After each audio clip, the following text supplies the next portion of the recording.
welcome back to another episode of the CrossFit Harrow podcast. Today is episode 97 and we've got Simona in. Simona, thank you for joining us. Hello, thanks. I know this is a big step. First question that always goes out is, what brought you to CrossFit Harrow and why CrossFit Harrow? CrossFit Harrow in particular, in all honesty, it's the closest CrossFit to me. And I was looking for something new. I was bored of the standard kind of gym setup. And as anxious as I can be as a person at times, I do really enjoy pushing my boundaries. So this felt like a perfect fit.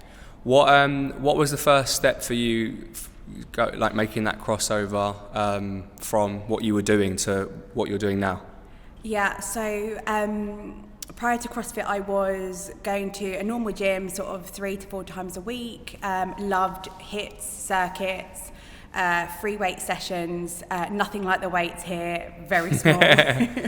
And I guess it was COVID really. It was a bit of a silver lining out of COVID, because when the gyms closed, that was one of my coping mechanisms, sort of going to the gym, letting off steam, letting go of kind of the daily stress. And I thought, wow, what am I going to do? So again, I thought I've got a really close group of people at the gym I was at prior, and we had a bit of a WhatsApp chat going, and a few of us thought, okay, let's do our own sessions. Like, we know what we do in class, let's do that. Oh yeah. So one girl did a couple of days a week, and then I ended up, I don't quite know how, but I ended up leading the Friday sessions, which was like a circuit. So I found myself like planning them, and I would go live on camera, and with the group I would do these workouts. And you'd done this with your group of mates, like group friends? Yeah. So like I found myself in the garden, like with gloves on, in the cold, and in the house. My family hated it, but I loved it. Did it give you a bit of a different outlook on fitness? Did it give you a new bit of motivation? Oh, absolutely. Like, I needed that purpose and to be held accountable. So knowing that these people were tuning in on a Friday and I had no choice, but I had to give them what they wanted. Did it get bigger than the circle of? A few extra people did join. Yeah. And there was added pressure.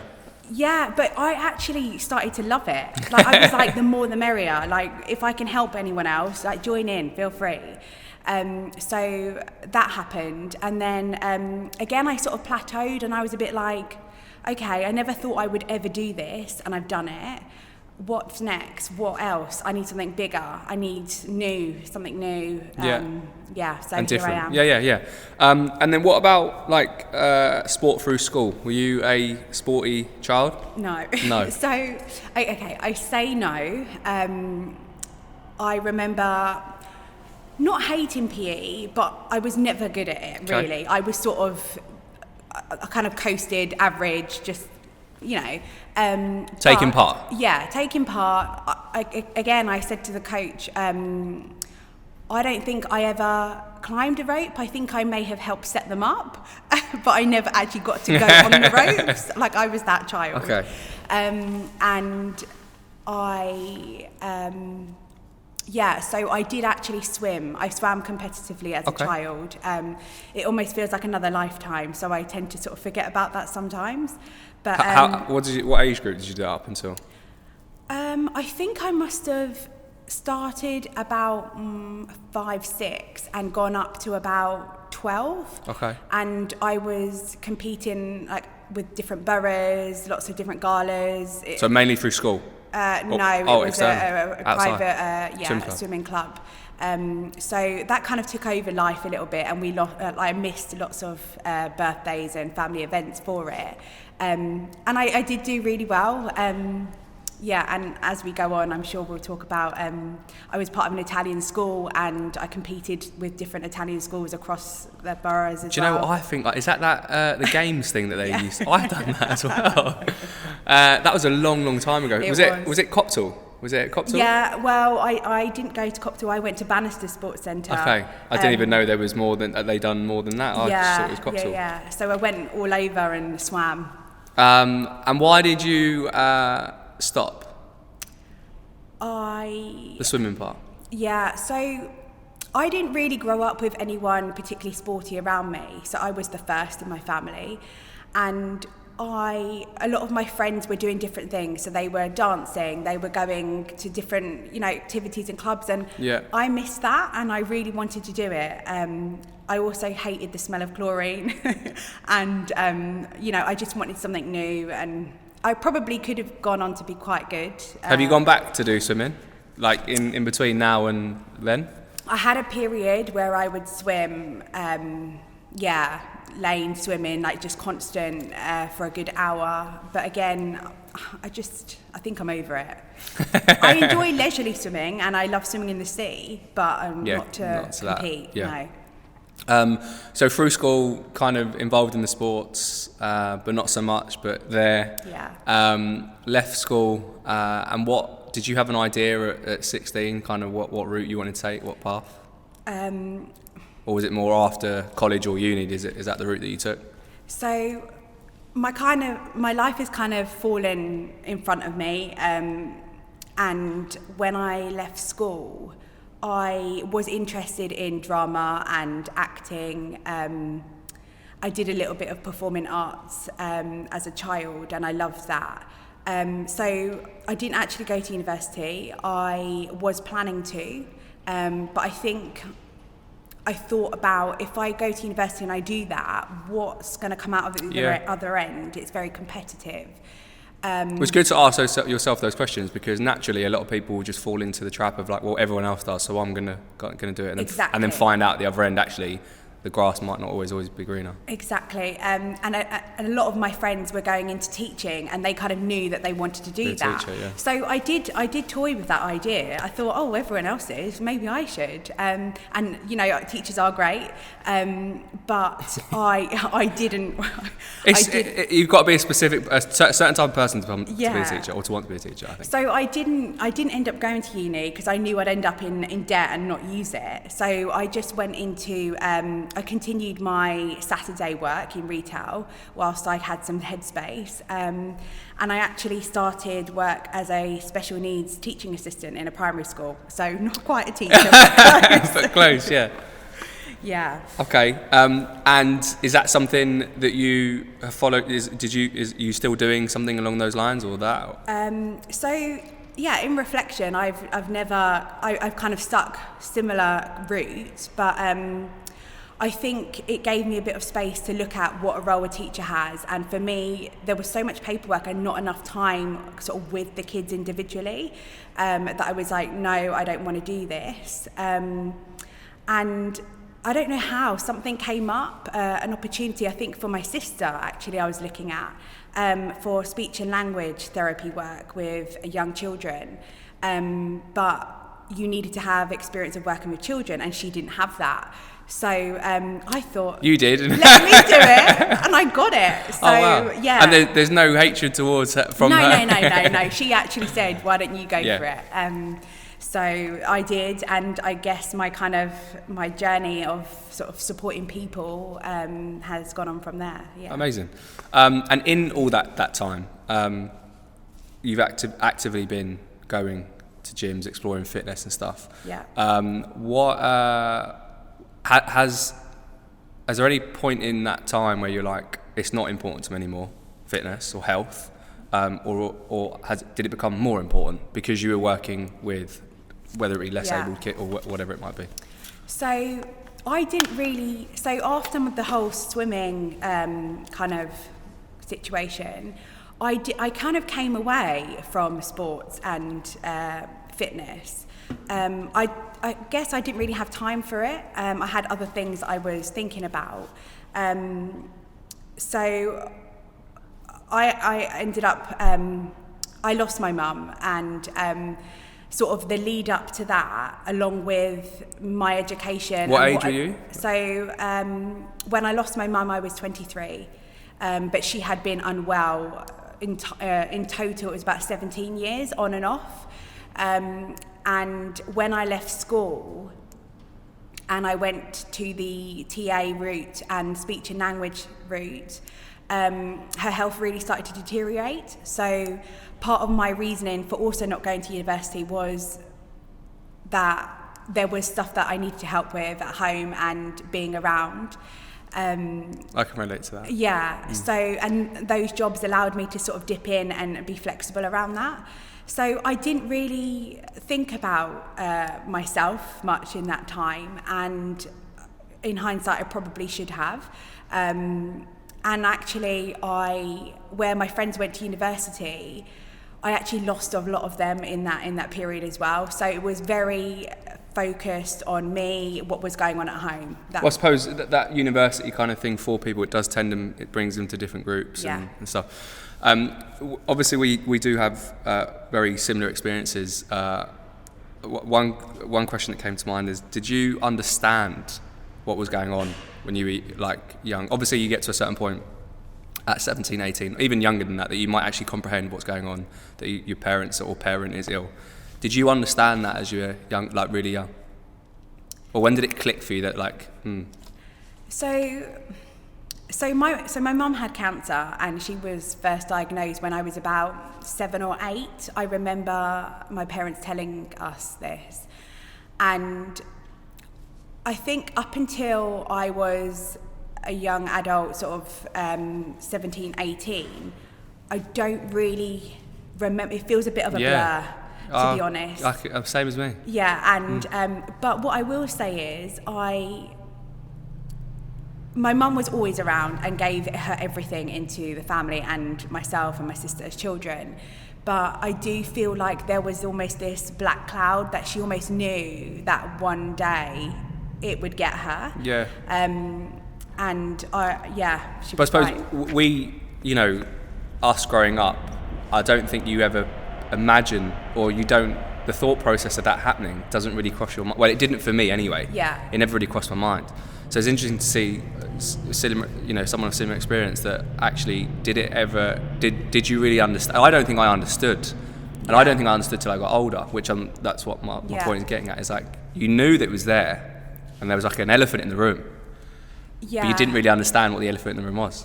And I think my default, as I got older, I started getting quite involved. So I would go to consultations and I would ask questions, and what does this mean? And I would be there when she had treatment, and I wanted to understand and be there. It's a way of you trying to help, right? Yeah.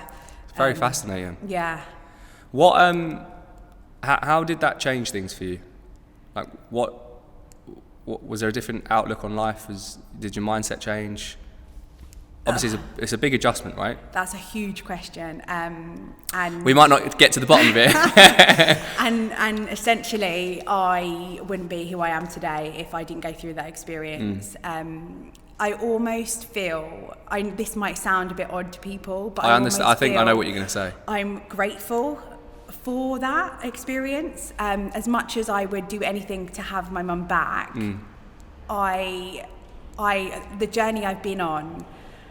I've learnt so much, and I've become something, and I'm happy learning about myself. Yeah, and you same as me, we may never have learned any of those lessons or build that resilience or anything like that had that not had happened, and we'd have been we probably wouldn't have been sitting here in two different completely different situations. It's a very interesting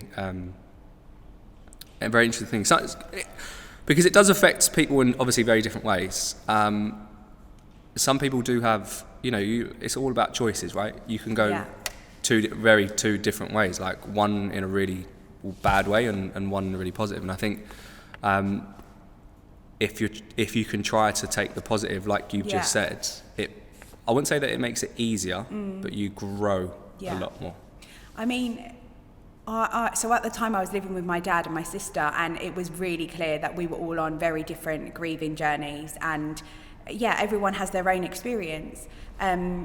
It was hard for the whole family, and I'm talking extended. Yeah, of course. And there were some fractures, and again that's all changed and evolved, but it's really shifted dynamics like I would never have thought. So it's all still a work in progress. Yeah. Interesting that you said the grieving journey. I never understood that growing up, actually. And I look back at situations that happen within like my family, and I think, actually, grieving everyone's grieving in different ways, and things might have happened because someone at that time was still grieving. Very interesting. Yeah. That experience obviously built a lot of resilience, a lot of personal growth, and that pushed you quite out your comfort zone quite a lot to do other things, right? Learning some new skills, pushing you through fitness. What would you say, possibly know the answers, but what have you invested most of your time in with the lessons that you've learned from it? I think myself. Yeah, that's what I thought you were going to say. There's so many layers to everything that I've gone through and anyone's life. I think watching my mum, and so my family are Italian, and my dad was born in Italy, came over when he was about 16, and as I grew up, my mum and dad had those very kind of old school gender type roles. My dad would go out and he's a chef and he would cook and be out all night and bring home the money, essentially. And my mum she worked very hard, but she would do the raising of the kids and the cooking and, picking the veg and from the garden, and, all of that. And it used to drive me mad. Typical Italian household. Yeah. So, this experience has kind of really made me think about who I want to be, and not conforming to cultural and society's expectations. And I guess I'm sitting here today, like I've learned to voice that and challenge, and that's something I now do in my employment as well. And I embrace those opportunities. People do think that, I would say I'm very similar in terms of challenging, and people think like we're weird conspiracy theorists or things like that, but it's just seeing a different point of view. Yeah, like I'm open to hearing anything. I'm so interested in understanding why people think the way they think. There's a reason. There's a reason why people do what they do. A lot of it stems from childhood. Yeah. So I always try to peel back layers of people and just kind of hear them out. Yeah. I guess someone told me this a long time ago that someone will always show you everything that you need to know about them. Yeah. And if you give it enough time, you'll see that. No matter what interaction it is with someone, you'll is what I mean. You've got down a qualified massage therapist. When did you get this done? I've always been interested in massage, and actually when my mum passed away, so that was 2011, immediately something went off in me that I need to do something for me, and I want to give something to others, and potentially help in that sort of situation where someone's not well. So it was within the year, I think, that I did an intensive course. So it was about 8 weekends, Saturday and Sunday all day, that I did the massage, and it was amazing. Not only was I learning about the body, the science behind it, and doing the massage technique, but I found it so therapeutic to give massage. Oh, really? Yeah, and I've always had like massage on my back and legs and loved it, but we actually massaged the stomach area of each other, and I cried. Like the first time I had that done, I cried. What, in pain or emotion? Emotion. You do hold a lot of emotion in your body, and I didn't realise what was happening, and apparently it's quite normal, especially when someone's gone through so much. And it started to kind of join dots for me with the whole mind, body, and that's the kind of journey that I've continued. So do you still do that? Do you still massage? No. Did you do anything with? So once you got that qualification, did you follow that up? So the qualification was for me really, and it was something to have in my back pocket should I want to use it in the future. So no, I haven't continued it. I'm a bit annoyed with myself that I just haven't had time. Do you practice it still? No. I have a couch, and that is one of my goals, to get that back out, and to just do it on family and friends, just to keep that going. But I love it, and I can't sing the praises of massage enough. Do you often go for one? I mean, you said obviously you get them done, but is it something that you like set that time aside to go and do? So I used to go once a month for a deep tissue massage, and especially with fitness, that helped me massively. But she's moved, so I'm trying to fill the space. So for now, I haven't had any. Fine. And I'm desperate. Your interests are dancing, but not professionally, with an exclamation mark. I was worried you might get me up doing some moves. No, I love to dance, and I think movement is again something that's really helped in my journey of kind of releasing stress. I love to dance, and I become more confident when I dance. Like I become myself. Is that any type of genre music, or just anything? I will give anything a go. I will happily let someone show me like a different cultural dance. I will. Have you had lessons? Yeah, I've done lots of different. I did a bit of dancing actually when I was younger. I've done kind of street dance. I've done burlesque. A little short course in burlesque someone gifted me. I would love to do a little bit of belly dancing just to see what that's like. Yeah. Very interesting with the dancing that you put not professionally. Obviously, I'm not going to make you do the dance, but is that something that crossed your mind that you wanted to do, like you enjoy it that much that you would consider going that route? I think or it's more of a fun activity. Yeah, I quite enjoy it as a kind of just letting go activity. I wish I maybe was steered on that journey when I was a bit younger. I would have loved to have done like ballroom and sort of Latin dancing. I would have loved to have done that. But again, I feel like I needed a bit of a role model. I know it's never too late, but I don't think I can right now, no. With your interest, you've got nature down. Did you explore? Have you always explored that, or is it something that you explored through COVID? As a lot of people was open to, or they had access to nature. Yeah, we've always got access to it, right? But we don't embrace it. We just ignore it. I think COVID's definitely allowed me to appreciate it more. But I found again with the journey of losing my mum, kind of the importance of walking, and how much. How positive that is for me and my mind.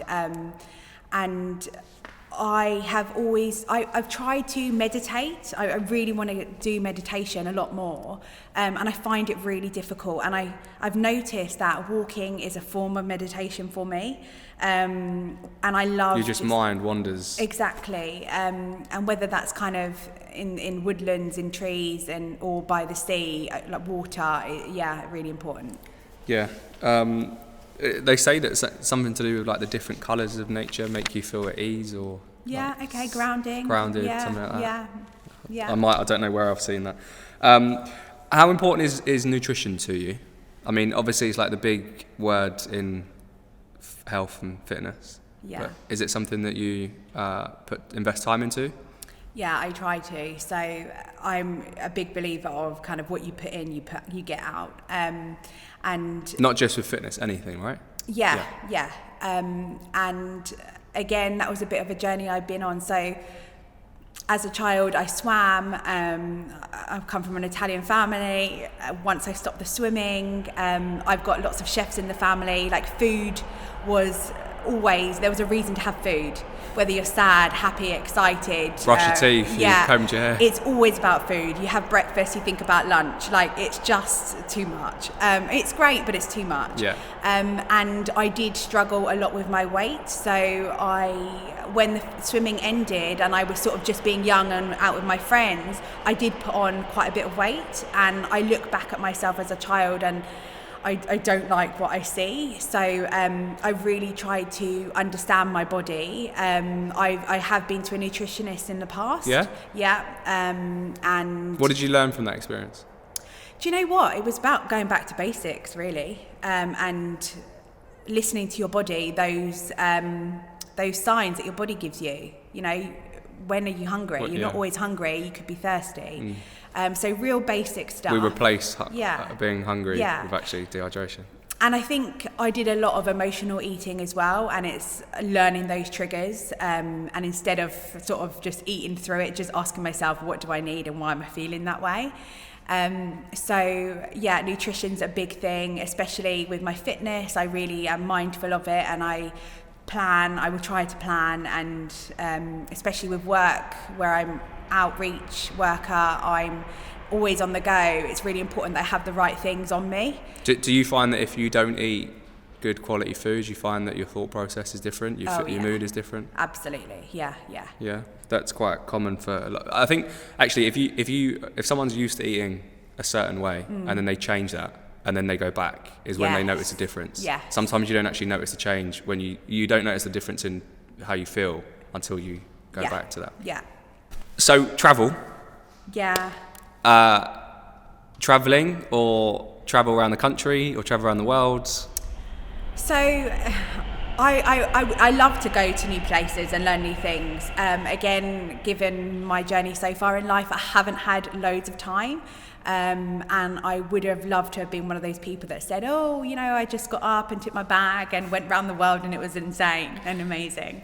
But first of all, I didn't have that time.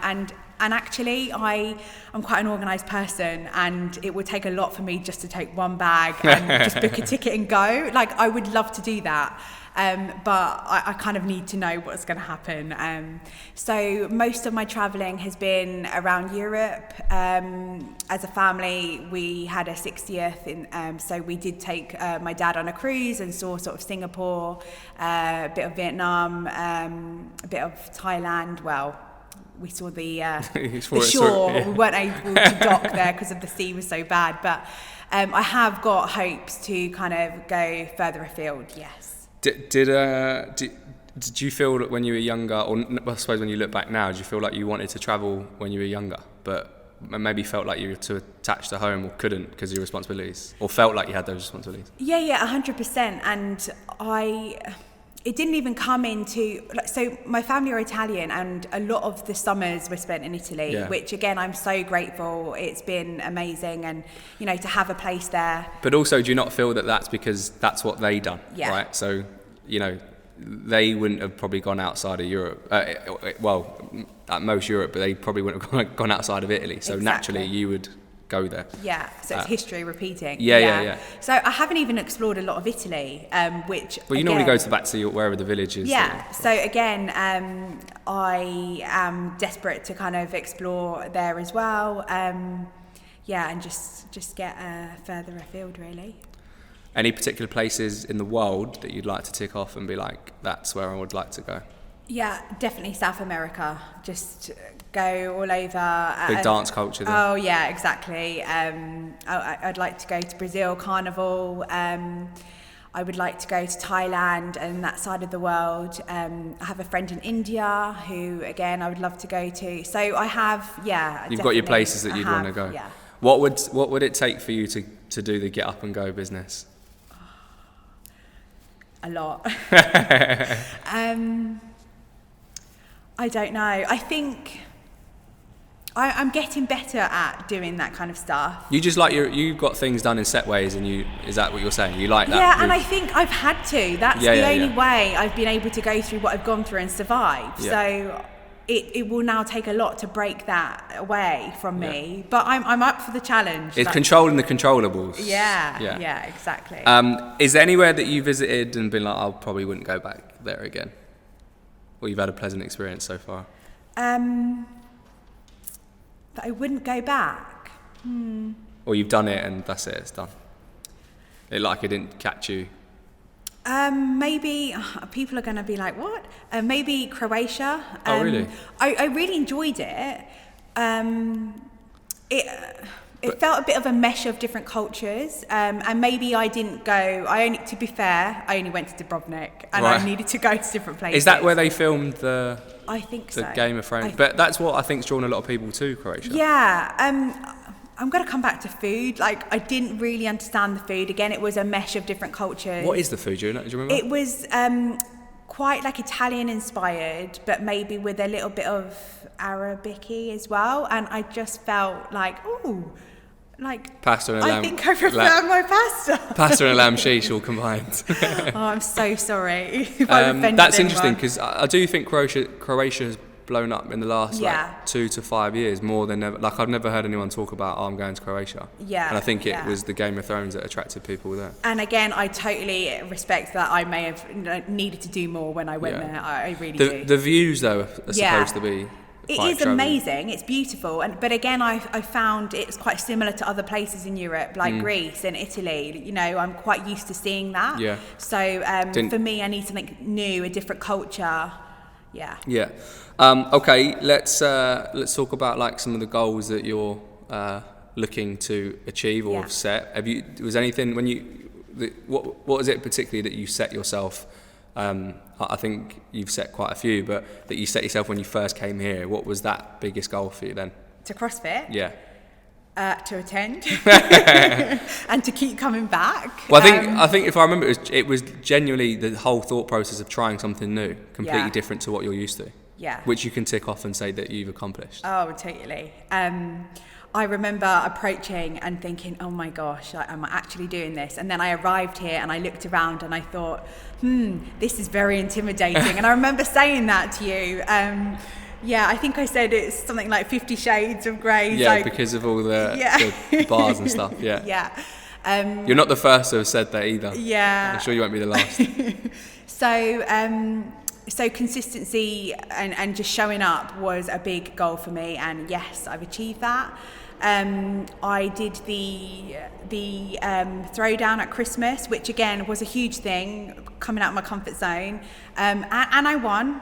There we go. Let's not forget that, guys. No, that was great, and so I think going forward, I don't have any goals like I want to lift certain things. Like for me, it's not about that. It's about learning to do things, understanding the way to do things properly. And that there's actually that, like, I quite admire that, because a lot of us will have goals and aspirations of like, I have to achieve this weight or this thing. But I've actually found that once we learn how to, let's say, do something of something, we stop the willingness to keep improving that. Yeah. So, I came here and I remember saying I wanted to do a pull-up. Okay, I haven't done that yet, but everything I'm doing is working towards that. Yeah, and exactly. I know at some point it will happen. Yeah. But for now, just keep doing what I'm doing. I want to stretch more. I'm sorry, I do not stretch enough. We had a very brief conversation about that. So making more time to do that, because I know that will help me in my classes and in my learning as well. Okay, so they're fitness goals. Yeah. Personal goals that you want to achieve out the next few months? Career goals maybe? Yeah, so I started a new job in January, and it's a bit of a career change. So I'm also pushing the needle there a little bit, and constantly, pushing my boundaries. So it's kind of trying to settle into that, constantly learning new things. Was it a big change? Role? It was. I went from quite like an employment focused role that now I'm doing family work. Okay. So I have to think about everything within families where they're finding it difficult at the moment. So I'm working alongside like psychiatrists and psychologists, schools, health professionals like the GPs, different services. So I'm having to learn about those systems, having to support families that are very vulnerable, not bring in my own judgment and which is quite easily done, and just be open, and like I've been saying, just listen to people's stories and see where I can help. So it's kind of just finding my flow at work, I think, for the next few months is a goal. Do you think that obviously your experience makes you a little bit more empathetic and sympathetic towards others, just in general with the workloads or the work that you do? Yeah, 100%. And I have been quite open that I want to use the experience that I've gone through to help other people, and to help them. So I've realised that, yes, I have anxiety and I have times where I can be depressed, but they aren't things to to kind of be in denial about. I kind of want to embrace that, and I want people who are also going through something similar to accept that and use it as a strength. You know, push through that. You're feeling that way for a reason. And I've learned, you know, when I have anxiety, that's like my inner child who, when I was little, I was told that children should be seen and not heard, really. And I need to see that child, like hug her a little bit, give her what she needs, and then be my adult self with my own voice and go and be me. So where I can help people kind of see that in their own lives, I just enjoy doing that. Sense of accomplishment, achievement. Yeah. Is it, you must, obviously the time that you invest in people, you equally, by the sounds of what we spoke about today, you equally invest in yourself to combat the two, right? Yeah, I try to. Because otherwise it's like give. Yeah, and I do get to points where the tank feels empty. I haven't left enough for myself, and CrossFit is a big part of replenishing that for me. No matter how exhausted I feel, it's rare that I cancel a session, because I know you'll feel better after. I will feel better, and it's all about consistency. So, yeah. Amazing. Simona, we've run out of time for today. Really enjoyed the conversation. Thank you for giving up your time. Thank you. And guys and girls, we'll see you soon.